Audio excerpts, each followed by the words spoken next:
اللہ کے خوبصورت ناموں میں سے آج ہم پڑھیں گے الکبیر المتکبر۔ الکبیر کا مطلب ہے سب سے بڑا۔ سورۃ الرعد میں اللہ تعالیٰ کا فرمان ہے عالم الغیب والشہادۃ الکبیر المتعال، غیب اور حاضر کا جاننے والا، سب سے بڑا، بہت بلند۔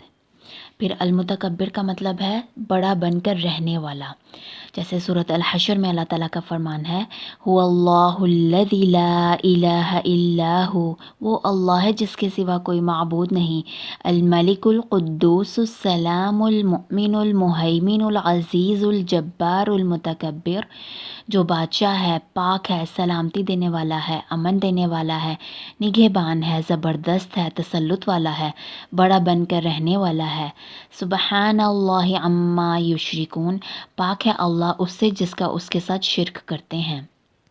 اللہ سبحانہ و تعالیٰ اپنی ذات اور صفات میں بڑا ہے اور بڑا بن کر رہنے والا ہے۔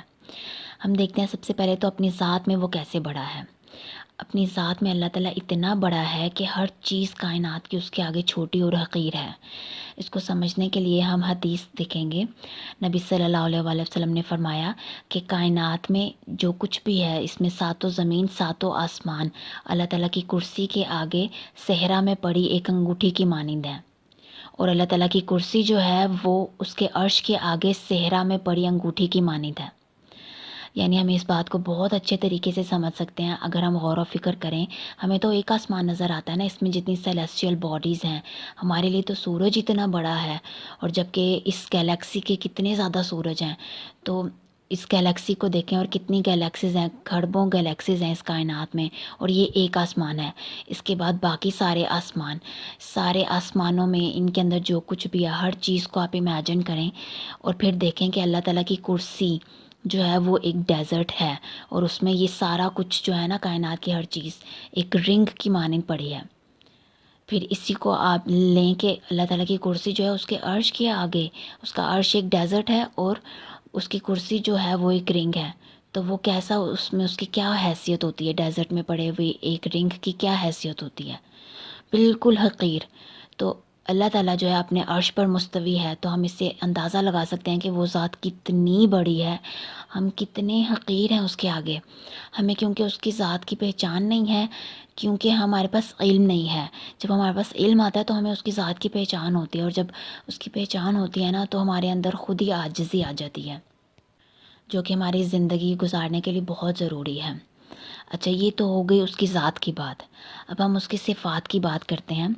اس کی صفات میں سب سے بڑی صفت جو ہے نا، اس کے رب ہونے کی ہے، اس کی ربوبیت کی ہے۔ رب میں تین چیزیں آتی ہیں، خالق، مالک اور مدبر۔ اللہ تعالیٰ اپنی ذات میں، اپنی صفات میں رب ہونے کی وجہ سے سب سے بڑا ہے، اور یہ بھی کہ اپنے رب ہونے میں نہ ہی اس کے کوئی برائی ہے، نہ ہی کوئی شر ہے، اور اپنی مخلوق پر کسی قسم کا وہ ظلم بھی نہیں کرتا۔ تو وہ اپنی مخلوقات کے آگے رب ہونے کی وجہ سے، رب ہونے کی صفت کی وجہ سے جو ہے وہ سب سے بڑا ہے۔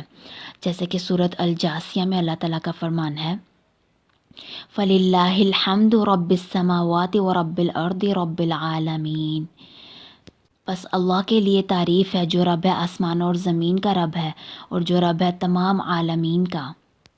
اور اسی طرح سے الشورى میں اللہ تعالیٰ کا فرمان ہے لَيْسَ كَمِثْلِهِ شَيْءٌ وَهُوَ السَّمِيعُ الْعَلِيمُ، اس جیسی کوئی چیز نہیں، اور وہ سب کچھ سننے والا، دیکھنے والا ہے۔ یعنی جب وہ ایک ساتھ رب ہے تو اس جیسا تو کوئی بھی نہ ہوا نا، جو خالق بھی ہے، مالک بھی ہے، مدبر بھی ہے، تو وہ اتنی بڑی ذات ہے۔ اس کی ذات کو سمجھنے کے لیے ہمارے لیے بہت ضروری ہے کہ ہم اس کی صفات کو سمجھیں۔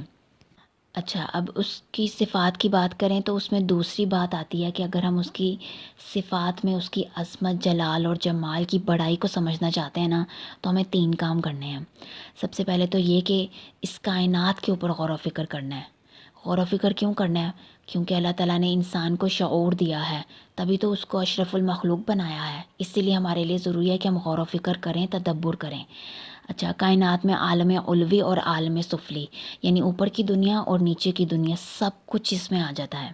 اس میں ہم دیکھ سکتے ہیں کہ ہر چیز کا مالک بھی وہی ہے، خالق بھی وہی ہے، ہر چیز اس کے ہاتھ میں ہے، سارے سب کے اوپر اسی کے فیصلے چل رہے ہیں، اور اس کے فیصلوں کو کوئی تبدیل کرنے والا بھی نہیں ہے، اور ہر چیز کے اوپر اسی کی مرضی چل رہی ہے۔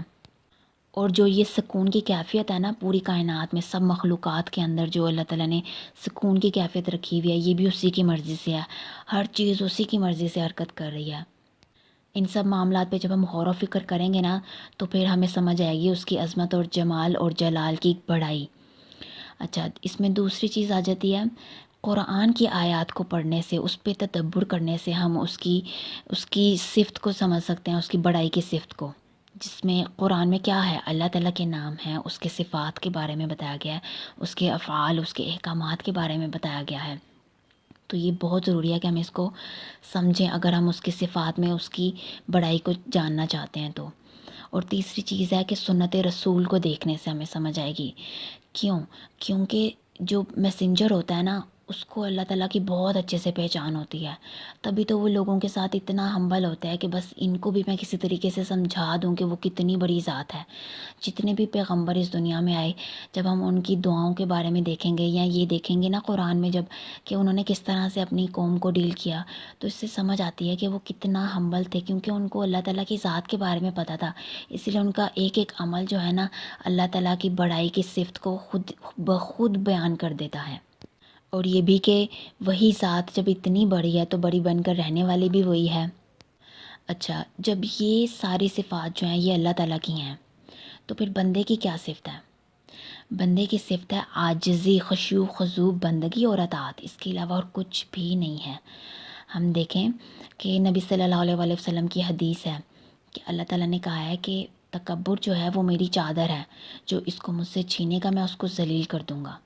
یعنی تکبر ہمارے اوپر کسی صورت سوٹ نہیں کرتا، جبکہ ہم دیکھیں کہ ہمارے اندر چھوٹا ہو چاہے بڑا ہو تکبر لازمی موجود ہے۔ اچھا، تکبر کہتے کس کو ہیں؟ یہ نبی صلی اللہ علیہ وآلہ وسلم نے ہمیں اس کی ڈیفینیشن بہت اچھے طریقے سے کلیئر کیا ہے۔ تکبر میں دو چیزیں آتی ہیں، اس میں یہ نہیں آتا کہ آپ خوبصورت دکھو، اس میں دو چیزیں آتی ہیں، ایک تو یہ کہ حق بات کو جھٹلانا اور دوسرا یہ کہ کسی کو حقیر سمجھنا، یہ دونوں باتیں تکبر کے اندر آتی ہیں۔ اور یہی دونوں چیزیں جو ہیں نا یہ شیطان کے اندر بھی آئی تھی، ابلیس کے اندر۔ اس نے کیا کیا تھا؟ اس نے تکبر کیا تھا، اس نے اللہ تعالیٰ کے احکامات کو فالو کرنے سے تکبر کیا تھا اور اپنی ذات میں تکبر کیا تھا کہ آدم علیہ السلام کو حقیر سمجھا تھا۔ اچھا، اب یہ دونوں باتیں جو ہیں نا ہمارے لیے آتی ہیں کہ اللہ تعالیٰ کے معاملات میں بھی آتی ہیں اور ہماری ذات میں بھی آتی ہیں۔ اللہ تعالیٰ کے معاملات میں آتی ہیں کہ ہم اللہ تعالیٰ کی نافرمانی کرتے ہیں، یعنی ہمیں جو اللہ تعالیٰ نے احکامات دیے ہیں نا، ہم اگر ان کو فالو نہ کریں گے نا تو پھر ہم بیسیکلی تکبر کر رہے ہوتے ہیں۔ اس کو اللہ تعالیٰ نے قرآن میں بہت اچھے سے ایکسپلین کیا ہے، جیسے کہ سورۃ الغافر میں اللہ تعالیٰ کا فرمان ہے، وَقَالَ رَبُّكُمُ ادْعُونِي أَسْتَجِبْ لَكُمْ، اور تیرا رب کہتا ہے مجھ سے مانگو میں تمہاری دعا قبول کروں گا۔ ان الذین یستکبرون عن عبادتی، بے شک وہ لوگ جو میری عبادت سے تکبر کرتے ہیں، سیدخلون جہنم داخرین، ان قریب داخل ہوں گے جہنم میں ذلیل و خوار ہو کر۔ یعنی اس آیت سے بہت اچھے طریقے سے واضح ہے کہ ہم اس کی عبادت میں تکبر کرتے ہیں۔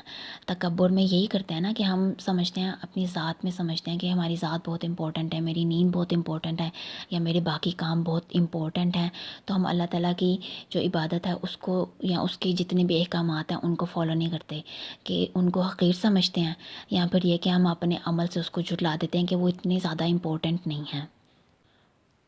اور یہ بات بہت امپورٹنٹ ہے، یہ بہت بڑا لمحہ فکریہ ہے، کیونکہ ہمیں تکبر کی ڈیفینیشن نہیں پتہ ہے، اس لیے ہمیں پتہ نہیں ہے کہ ہم کہاں کہاں تکبر کر رہے ہوتے ہیں۔ ہم اپنی ذات میں لوگوں کے ساتھ تکبر کر رہے ہوتے ہیں اور ساتھ میں اللہ تعالیٰ کے حقوق کے معاملات میں تکبر کر رہے ہوتے ہیں، اس کی نافرمانی کر کے۔ یہ بہت امپورٹنٹ بات ہے، یہ ہمیں قرآن کو پڑھنے سیکھنے سے سمجھ آئے گی۔ اب جیسے یہ میں نے جو آیت پڑھی ہے، اس سے صاف ظاہر ہے کہ ہم اللہ تعالیٰ کی عبادت سے تکبر کرتے ہیں اور اس کا کیا اللہ تعالیٰ نے ذلیل و خوار کر کے جہنم میں ڈالنا ہے۔ اسی طرح سے سورۃ الاحقاف میں اللہ تعالیٰ کا فرمان ہے، فَالْيَوْمَ تُجْزَوْنَ عَذَابَ الْهُونِ بِمَا كُنتُمْ تَسْتَكْبِرُونَ فِي الْأَرْضِ بِغَيْرِ الْحَقِّ، بس آج کے دن تم بدلہ دیے جاؤ گے ذلت کے عذاب کا بوجہ اس کے کہ تم تکبر کرتے تھے زمین میں ناحق، وَبِمَا كُنتُمْ تَفْسُقُونَ، اور یہ کہ بوجہ اس کے کہ تم نافرمانیاں کرتے تھے۔ اور یہ بھی نبی صلی اللہ علیہ وآلہ وسلم کی حدیث ہے کہ جس انسان کے اندر رائے کے دانے کے برابر بھی تکبر ہوگا نا وہ جنت میں داخل نہیں ہوگا۔ ہم نے کیا کرنا ہے؟ ہم نے غور و فکر کرنا ہے۔ سب سے پہلے تو ہمارے پاس کیونکہ علم نہیں تھا، اب میں نے جس طرح آپ کو بتایا ہے قرآن کی آیات سے ریفرنس دے کر، احادیث کے تھرو، کہ تکبر کتنی امپورٹنٹ چیز ہے جس کو ہمارے اندر سے بالکل کلیئر ہونا چاہیے۔ اسی وجہ سے تو ہم ہمبل ہوں گے، اللہ تعالیٰ کے آگے بھی اس کے احکامات کو فالو کرنے کی ہمارے اندر طاقت بھی آئے گی، اور ہم اس کی مخلوق کے آگے بھی عاجز ہو جائیں گے۔ تو جب ہمارے پاس علم ہوگا تبھی ہم اس کو سمجھ سکیں گے، اس کی ذات کو پہچان سکیں گے کہ وہ کتنی بڑی ذات ہے، اور ہم تو اس کے لیول پر آ ہی نہیں سکتے، یا اس کی صفات کو اڈاپٹ کر ہی نہیں سکتے، ہم اس قابل ہی نہیں ہیں، ہم تو بالکل عاجز ہیں۔ ہمارے اوپر تو لازم ہے کہ ہم اس کی بندگی کریں صرف، اور جب وہ اتنی بڑی ذات ہے تو ہماری ہر قسم کی عبادت، تعریفوں کے قابل صرف اور صرف وہی ذات ہے۔ جیسے کہ سورۃ الاسراء میں اللہ تعالیٰ کا فرمان ہے، وَقُلِ الْحَمْدُ لِلَّهِ الَّذِي لَمْ يَتَّخِذْ وَلَدًا وَلَمْ يَكُن لَّهُ شَرِيكٌ فِي الْمُلْكِ وَلَمْ يَكُن لَّهُ وَلِيٌّ مِّنَ الذُّلِّ وَكَبِّرْهُ تَكْبِيرًا۔ کہہ دیجئے سب تعریف اللہ کے لیے ہے جس نے کسی کو بیٹا نہیں بنایا اور اس کا کوئی شریک نہیں اس کی بادشاہت میں، اور اسی عاجزی کی وجہ سے اس کا کوئی ولی نہیں، اور اس کی بلند صفات کا ذکر کریں اور بڑائی بیان کریں۔ یعنی اگر ہم اپنے اندر تھوڑا بہت بھی تکبر فیل کرتے ہیں نا، جس طرح سے میں نے آپ کو اس کی ڈیفینیشن بتائی ہے، اس کے اکارڈنگ اپنا محاسبہ کریں۔ اگر ہم اپنے اندر تکبر کی کسی قسم کی بھی کیفیت کو فیل کرتے ہیں نا، تو ہمیں ضروری ہے کہ ہم اللہ تعالیٰ کو اس نام کے ساتھ پکاریں، اس کے ساتھ، اس نام کے ساتھ تعلق جوڑیں، اس کو پہچانتے ہوئے کہ وہی بڑی ذات ہے، میرے اندر سے تکبر وہی ختم کرے گا تاکہ ہم اس کے آگے عاجز ہوں۔ اور دوسرا یہ کہ اگر کوئی کسی کے اندر ہم تکبر ہے جو ہمارے اوپر مسلط ہے، اس سے اگر ہم بچنا چاہتے ہیں تو اللہ تعالیٰ کو اس نام کے ساتھ کثرت سے پکارنا چاہیے، کیونکہ سب سے بڑی ذات وہی اپنی ذات میں، اپنی صفات میں، اور اسی کے لیے ہمیں حمد و ثنا کرنی چاہیے۔